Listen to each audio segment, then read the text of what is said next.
workers for God be today? These would be Christ's professed followers, His workers or His ministers. Then what would the dead body represent today? This would represent a spiritually dead church that is dead in trespasses, in sin, in wickedness, in rebellion, in corruption and apostasy against God. And what would represent the worker touching this dead body or this wicked church? This would be anything that would connect Christ's followers with an apostate church, which would include membership. Thus, anyone connected with a harlot church today, even by the slightest touch or union, including having your names on the church book, and your names belong to no one but you, and putting your name in the church book connects you with that church and touches you with that church. Thus we would be unclean by this touch, and we could not be used of God in this unclean condition. And all these would-be workers for God would remain worthless to Him, no matter how much work they were professing or how much time they were doing in trying to serve Him, until they followed the only pathway that God has set out for them to be cleansed and fit for service. And that cleansing process was they would have to go outside of the camp to be cleansed twice. The first cleansing would be to be cleansed from personal and social sin. And the second cleansing would be involved in cleansing them from all corporate sin. And that they were not to go back and touch the dead body or become connected or associated with that dead church, or they would become unclean again and would have to go through the process once again. Many people understand that they must be cleansed and freed from all personal sin, but they are completely unaware, as if they were blind, that they must also be cleansed from corporate sin. Yet Christ understood this issue very well, and He clearly reveals this vital truth to all His people. In Mark chapter 8, verses 22 to 26, we're told, "And he, or Christ, cometh to Bethsaida, and they bring him a blind man unto Him, and besought Him to touch him. And He took the blind man by the hand, and led him out of the town. And when He had spit on his eyes, and put His hands upon him, He asked if he saw aught. And he looked up and said, I see men as trees walking. Afterward He put His hands again upon his eyes, and made him look up, and he was restored, and saw every man clearly. And He sent him away to his house, saying, Neither go into the town." So Christ was brought a blind man, and He was sought to heal the man within the town, but Christ didn't do so. He took the man outside of the corporate system of the town, and then the man was healed twice. The first cleansing was upon his eyes, and then he looked up and saw men as trees walking. So the first cleansing would represent being cleansed from personal and social sin, but yet we still cannot see completely clear yet until the second cleansing comes, which represents being cleansed of corporate sin, and then we can see everything clearly. Then we are completely clean and free in Christ and can understand. So there is no possible way that any person can be completely cleansed from all spots and stain of sin while they remain connected to and in union with a corrupt and apostate church living in harlotry. That is why God has revealed that His people are to find their freedom from both personal, social, and corporate sin outside of the wicked church, outside of that town. And it will only be those who love God supremely that will choose to follow this straight and narrow path of separation. Those who refuse to separate from any harlot church of Babylon will remain blind and will end up suffering the wrath of God along with their church. But some may wonder, what about all the good and righteous people that are in the church? Surely God will not destroy the righteous just because of their membership that is found within a harlot church that is destined for destruction. Surely God will protect the righteous. But God tells us very clearly in Ezekiel chapter 21, verses 1 to 3. Son of man, set thy face toward Jerusalem, and say to the land of Israel, Thus saith the Lord, Behold, I am against thee, and will draw forth my sword out of his sheath, and will cut off from thee the righteous and the wicked. But why?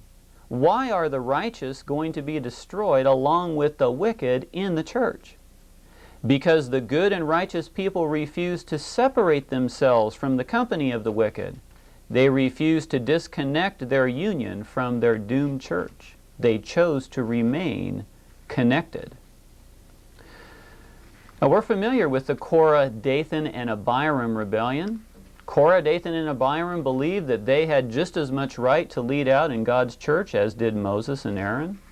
They believed that all the people were righteous and holy, and so no one really needed to have one leader that led them. They really didn't need Christ to lead them. They could just go and lead themselves.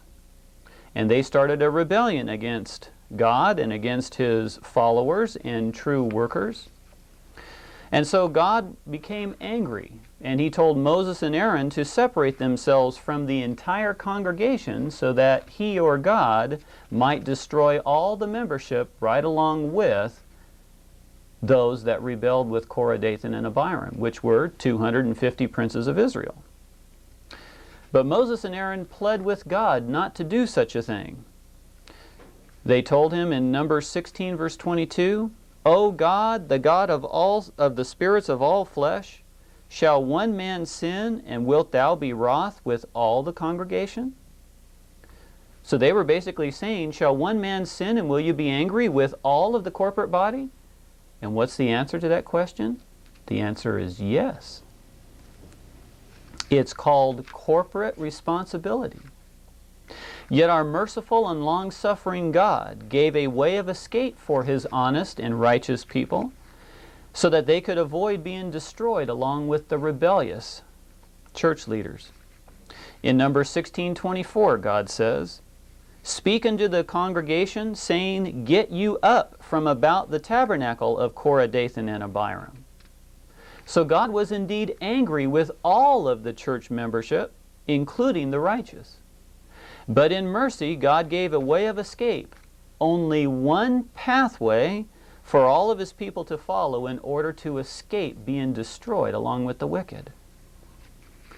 In Numbers 16:26 we're told, And he spake unto the congregation, saying, Depart, I pray you, from the tents of these wicked men, and touch nothing of theirs, lest ye be consumed in all their sins. We're told in Patriarchs and Prophets, page 401. The entire congregation were sharers in their, or Korah and company's, guilt, for all had, to a greater or lesser degree, sympathized with them. In Testimonies, volume 3, page 354, we're told, They, or the congregation, also were in alarming danger of being destroyed in their, or Korah and company's, sins by the wrath of God, for they were sharers in the crimes of the men to whom they had given their sympathy and with whom they had associated. So since the membership were indeed corporately responsible and were in danger of being destroyed by the wrath of God, right along with the rebels, what did many in the congregation do? They had a choice. They could remain with the men that were rebelling, or they could leave from the company of those men. What did they do? In Numbers 16:27 we're told, So they gat up from the tabernacle of Korah, Dathan, and Abiram on every side. And Dathan and Abiram came out and stood in the door of their tents, and their wives, and their sons, and their little children. Now what happened after every church member had made their decision to either separate completely from or to stay within and connected to the rebellious and their tabernacle or their church that they were commanding?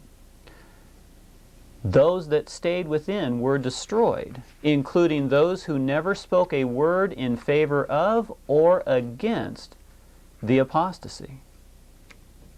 The wives and children of Dathan and Abiram are mentioned as only standing in the door of the tent, or in the door of the church, if you will, with their husbands, or with Dathan and Abiram, yet they suffered the same destruction.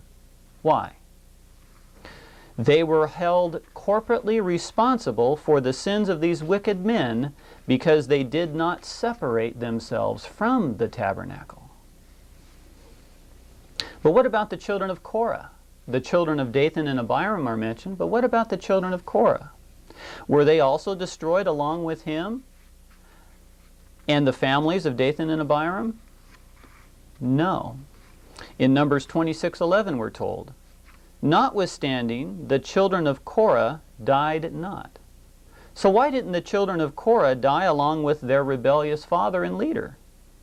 Because these righteous people chose to follow God's will and separated themselves, refusing to touch or to be connected in any way with the rebellion.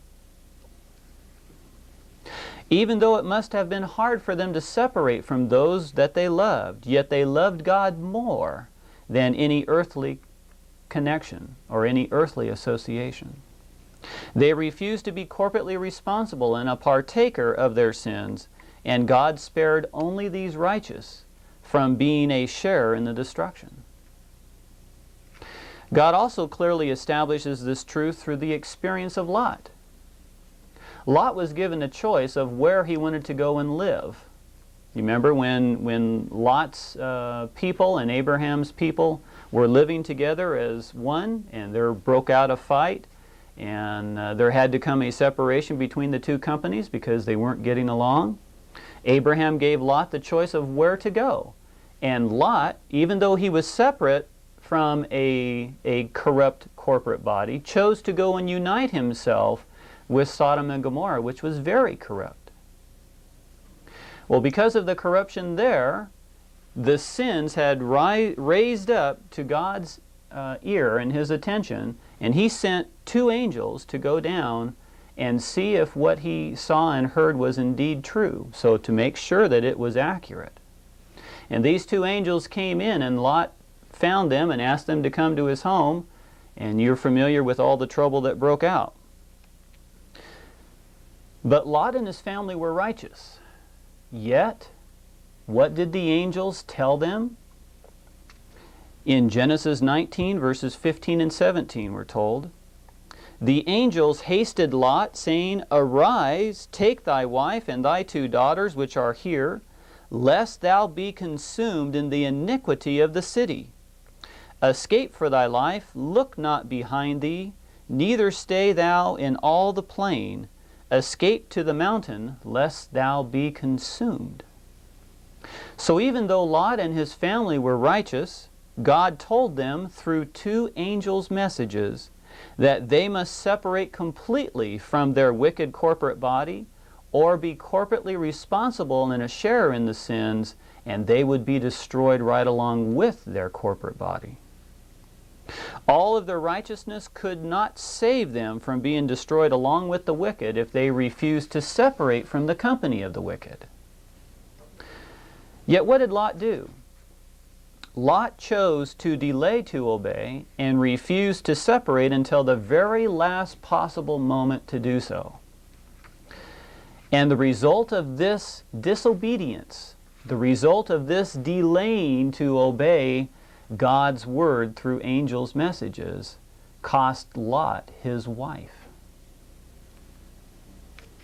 In Patriarchs and Prophets on page 161 we're told, "If Lot himself had manifested no hesitancy to obey the angel's warning, but had earnestly fled toward the mountains, without one word of pleading or remonstrance, his wife also would have made her escape. The influence of his example would have saved her from the sins that sealed her doom. But his hesitancy and delay caused her to lightly regard the divine warning." Are many of us, brothers and sisters, when the message to separate from the company of the wicked or be destroyed along with the wicked comes to us, do we give excuses pleading for delay? Do we say, "I'll leave tomorrow but not today," or "I'll leave next year but not right now"? Do we give excuses pleading for delay? Do we hesitate to obey after we know it's true? What are the results going to be, brothers and sisters, if we follow that course of action? Others will be led to follow our example of disobedience, thinking that it's not really that important to leave, and so they stay behind. And if those should lose their lives, then we would be held accountable for our influence being such that leads people to disobey God's warning instead of follow it. May we not lose our loved ones because of our example of hesitating to obey God's word. But even after Lot agreed to leave, what did he plead for? He pled that God would not have him completely separate from everything connected with Sodom and Gomorrah. He pled that God would not have him break all of his connections with the wicked corporate body, but he pled that he would be allowed, as it were, to transfer his membership from the big wicked place to the smaller place out in the country. Lot believed that the smaller city of Zoar could not possibly be as corrupt as Sodom and Gomorrah, even though it was connected with Sodom and Gomorrah in the same plain. But what happened to Zoar? What happened to this smaller company that was out in the country? It was also destroyed as well because it was connected with Sodom and Gomorrah. Because of its connection and union with the corruption of Sodom and Gomorrah, it was not pure, but it was also corrupt. Many today are becoming aware of their church headquarters, or the heart of their church system, that it is not following God's will, that it has become corrupt, that it is rebellious and in apostasy to God, and is continuing to increase in wickedness. Yet they believe, like Lot, that God will not really destroy the righteous along with the wicked, that they can find a small church within the same corrupt system that will not be affected by all the wickedness coming down through this heart of the work to that church. They believe that they can find some small country church that's way out in the boonies, or out in the bush, or out in the sticks, that will not be affected by the corruption, even though this small church is connected with the corrupt General Conference. They are still ignorant of the fact that anything touching or united with the corrupt church or the corrupt church's headquarters, such as the General Conference, including individual churches, institutions, organizations, association, and even membership, is also corrupted by that union. We're told in Testimonies, Volume 4, page 210, "The great heart of the work is at blank, and as the human heart throws its living current of blood into all parts of the body, so does the management at this place, the headquarters of our church, affect the whole body of believers. If the physical heart is healthy, the blood that is sent from it through the system is also healthy. But if this fountain is impure, the whole organism becomes diseased by the poison of the vital fluid. So it is with us.